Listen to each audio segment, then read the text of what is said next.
Boa noite, pessoal! Finalmente nós chegamos na nossa aula 4. Hoje eu tô aqui de cabelo preso porque tá muito quente aqui na minha cidade. Não sei como que tá aí na de vocês, mas aqui em Campo Grande tá bem quente. E aí, pessoal, vocês andaram lendo Provérbios 4 para nós comentarmos essa semana? Eu destaquei aqui 4 versos para nós falarmos sobre. Foram versos que mais me chamaram a atenção nesse momento da leitura, né? Como a gente pega a Bíblia, quando nós vamos ler a Bíblia, na verdade, cada um presta atenção em algum verso, né? Sempre existe isso de você estar ali lendo e opa, aquele verso meio que conversa, né, com a gente. Isso acontece muito. Então eu trago esses insights para vocês através de mim, né? Mas eu sempre tento pegar o que tem relação com a educação familiar, destacar, na verdade, né, o que nós podemos aí aprender num geral sobre a Bíblia, né, e sobre Provérbios. E aqui em Provérbios 4, quando você lê de uma maneira que geral, eu li ele algumas vezes. E assim, eu resumiria ele como sendo algo assim, pedindo para que você leve a sério a questão de guardar a sabedoria, de guardar o entendimento.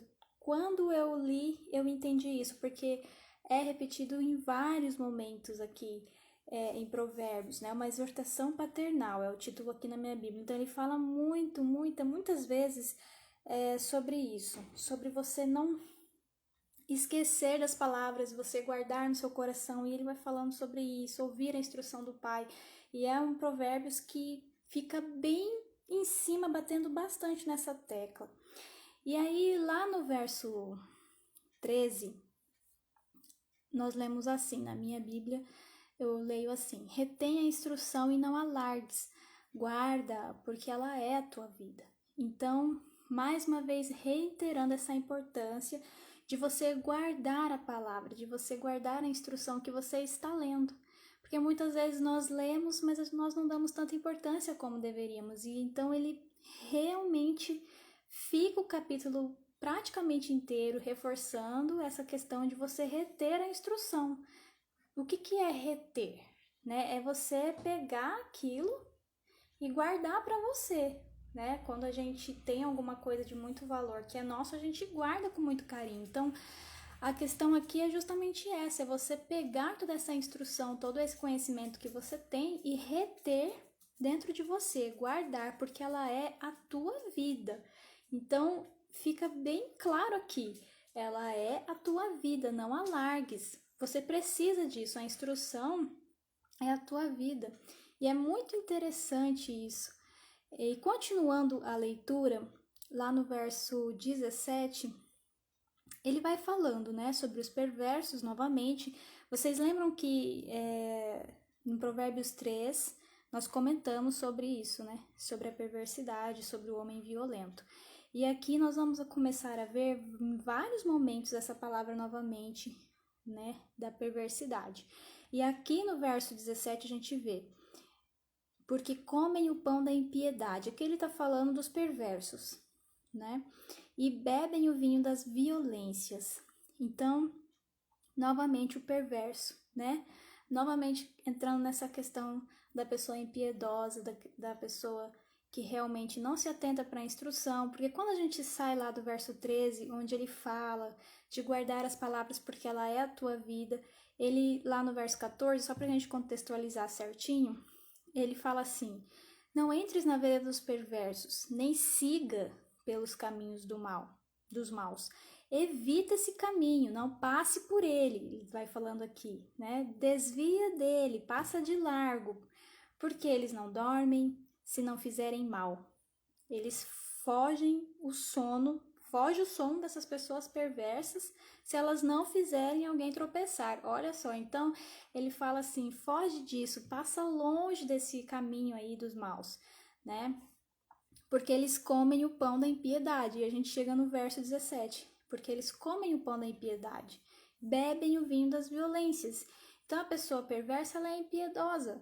ela não tá se importando muito com o que vai acontecer com a outra pessoa ou não. Ela simplesmente tá ali bebendo o vinho da violência e ela tá passando por cima de qualquer um e quer realmente, né, fazer alguém ali tropeçar junto com ele, entrar naquele caminho, se aprisionar nesse caminho, né? Porque é o que acontece. E essa questão, nós vamos chegar nessa questão nos próximos provérbios, mas essa questão de você se sentir preso, quando nós lemos na Bíblia, é em relação a isso. Por que será que quando a gente fala sobre a Bíblia, a sabedoria, ela ser libertador? Por causa disso, né? Quando eu conheço a verdade, quando tenho a verdade, ela me liberta, não tem como ela me aprisionar. Ela me liberta das coisas que poderiam me aprisionar, porque aqui nós aprendemos o que é a vida, né? E aí, para a gente continuar aqui, lá no verso 23, sobre tudo o que se deve guardar, guarda o coração, porque dele procedem as fontes da vida. Então a gente vai entrar nessa questão que eu comecei a falar com vocês. Quando nós falamos sobre guardar o coração, por que ele fala que o coração... Ai, a minha filha acordou. Só um pouquinho. Vai lá pra mim, amor. Acontece, né, gente? O bebezinho tá chorando. Vai lá rapidinho pra eu me concentrar aqui.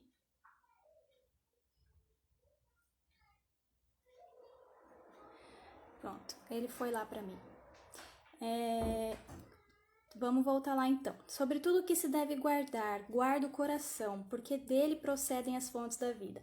Agora vamos parar para pensar nisso daqui. Por que do nosso coração procedem as fontes da vida?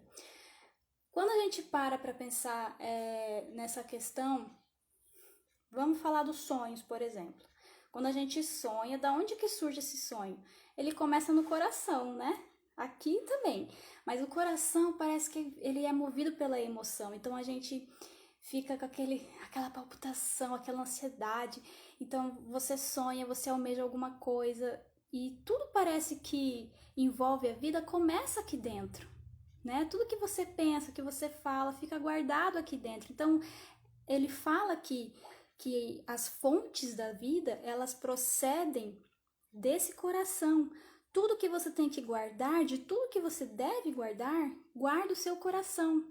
Então, sempre quando eu vou tomar ali alguma atitude ou pensar ali em alguma coisa, eu tenho que pensar com sabedoria, né? Porque isso vai ficar guardado no meu coração. Será que futuramente o que vai proceder dentro, né, do meu coração serão fontes boas, serão bons frutos? Porque o nosso coração, ele tá aqui retendo, né, tudo aquilo. E eu acho isso aqui fantástico, porque realmente quando a gente para falar sobre as fontes da vida, você fica pensando, nossa, e como que tem a ver? Tem tudo a ver, né? As fontes da vida começam aqui, o meu respirar, o meu falar, o meu pensar, eu fico ali pensando, é tudo conectado, né? A mente com o coração é muito conectado e é realmente da onde procede, da onde começa ali, né?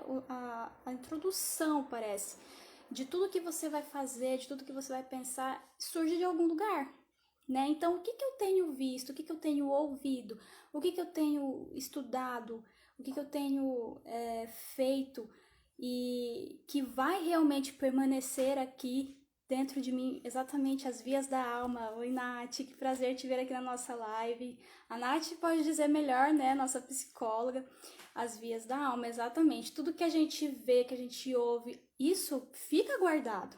Então, dependendo do que eu vejo, do que eu escuto, é o que eu também vou expor. Expor seria a palavra correta? Deixa eu pensar na palavra certa. É o que eu vou transmitir para as pessoas, né? As pessoas que estão ao meu redor, elas também vão receber isso. Então, quando a gente fala sobre essa questão das fontes da vida, é algo bem delicado e a gente precisa pensar com carinho em relação a isso. Desvia de ti, lá no verso 24, desvia de ti a falsidade da boca e afasta de ti a perversidade dos lábios. E eu vou terminar com esse verso. Você precisa guardar então o seu coração, porque daqui procede as fontes da vida. E ele continua, Desvia de ti a falsidade da boca e afasta de ti a perversidade dos lábios. Mais uma vez a gente ouvindo essa palavra, perversidade. Nós vimos que a perversidade ela tem a ver com a pessoa violenta, né? Nos outros capítulos. Então, eu fiquei... Gente, como a Bíblia é perfeita. Porque, olha, vocês prestaram atenção nessa frase? Perversidade dos lábios. Nós lidamos aqui com outros tipos de perversidades, o homem violento, né, de outras formas. Mas aqui, a Bíblia fala da perversidade dos lábios. O que seria isso? Aqui a gente está tratando de uma violência nas palavras. O que sai da minha boca para as outras pessoas. Olha a importância e o peso que isso tem. Muitas vezes a gente pensa, quando a gente fala na violência, a gente já imagina a questão física primeiro, o que é totalmente normal. Mas aqui ele está sendo muito claro. Ele está falando da boca, das palavras, do que eu falo, da perversidade que está nos meus lábios. Então, é justamente essa questão do que está dentro do meu coração. Se eu não guardo o meu coração, se eu não tenho esse cuidado do que eu tô, né, produzindo, do que está frutificando dentro de mim, gente, a perversidade ela vai surgir nos meus lábios. Eu posso parecer uma pessoa perfeita para os outros, mas será que dentro da minha casa, como mãe, como pai, eu tenho cuidado com a forma como eu tenho falado com os meus filhos?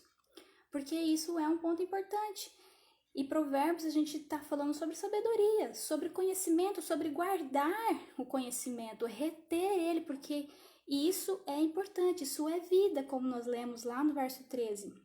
Ela é a tua vida, retém a instrução, ela é a tua vida. Então, hoje, como pais, nós precisamos muito pedir a Deus sabedoria, gente, todos os dias, porque não é fácil, às vezes a gente já produziu algo que não é tão bom. E às vezes a gente acaba colocando isso em cima dos nossos filhos, sabe? E isso é problemático, exatamente. A Bíblia é perfeita. Tô muito feliz de te ver aqui também, amigo. A Bíblia é perfeita. Ela é perfeita, gente. Não tem erro. Então, que antes de você hoje, de nós, né, como pais, porque eu também às vezes erro, gente, errar é humano, mas sabe o que é bom no erro? É você aprender. O erro, ele te dá essa oportunidade de aprender. Não ficar repetindo o erro, né, porque isso já não é mais sábio. Mas o erro, ele nos dá a chance de aprender com aquilo. Então, que nós possamos vigiar as nossas vias da alma, as nossas entradas, guardar o nosso coração, e tentar, gente, de todas as formas, não proferir palavras violentas sobre os nossos filhos, sobre as nossas crianças, porque às vezes a gente faz isso sem nem perceber. E eu tava conversando até com meu marido ontem sobre essa questão, e eu vou deixar aqui para finalizar, dar essa dica para vocês. Até já apitou aqui o relógio. Essa dica aqui pra vocês, só pra gente fechar, que ajuda muito, muito, muito. Me ajudou em particular como mãe. O que eu faço? Muitas vezes eu olho pra minha filha, quando ela fez alguma coisa que me tira do sério, e eu fico pensando assim, como que eu Marciele, gostaria que lidassem comigo diante dessa situação se fosse eu no lugar dela, entendeu? Então, como que eu gostaria que alguém tivesse falado comigo sobre aquilo? Nossa, gente, vocês não têm ideia de como isso mudou muita coisa dentro da minha casa. Então eu fico pensando assim, ela é uma criança. Primeiro de tudo, ela é uma criança. É uma criança que precisa de tempo para aprender. Gente, ela só tem 2 anos e meio. Ela nasceu há 2 anos e meio. Vocês têm noção do que é 2 anos e meio para uma pessoa de 29 anos, no meu caso? Não tem como comparar. Ela não sabe nada da vida, a não ser o que eu transmito para ela. Então, olha a minha responsabilidade aqui, sabe? Então, nesse momento que eu vejo a minha filha fazendo alguma coisa, primeiro de tudo, ela está aprendendo e eu estou aqui para ensinar. Eu ensino os limites, eu ensino como ela deve proceder em alguns momentos. Então, como que eu vou ensinar da maneira correta? Será que é só despejando ali a minha indignação, a minha reprovação sobre o que ela fez? Então, eu me questiono sempre antes de tomar uma atitude para que eu possa realmente encontrar a melhor forma de solucionar aquela questão. E isso cria uma conexão muito forte com os nossos filhos. Primeiro vem essa conexão, e isso é muito mágico. Isso realmente é algo que muda de todas as formas a nossa relação com as crianças. Então hoje eu vou deixar essa dica para você tentar colocar em prática isso. Tenta se colocar mais no lugar do seu filho, sabe? Olhar para ele e realmente pensar como que eu, no lugar dele, ia gostar que a minha mãe ou meu pai falasse comigo se eu tivesse feito isso sem, sabe? Às vezes não é por intenção, e na maioria das vezes não é por intenção que as crianças, né, cometem alguns erros aí, algumas coisas. A gente pensa até que é pessoal, mas na maioria das vezes não é. Então, é um exercício que vale muito a pena tentar.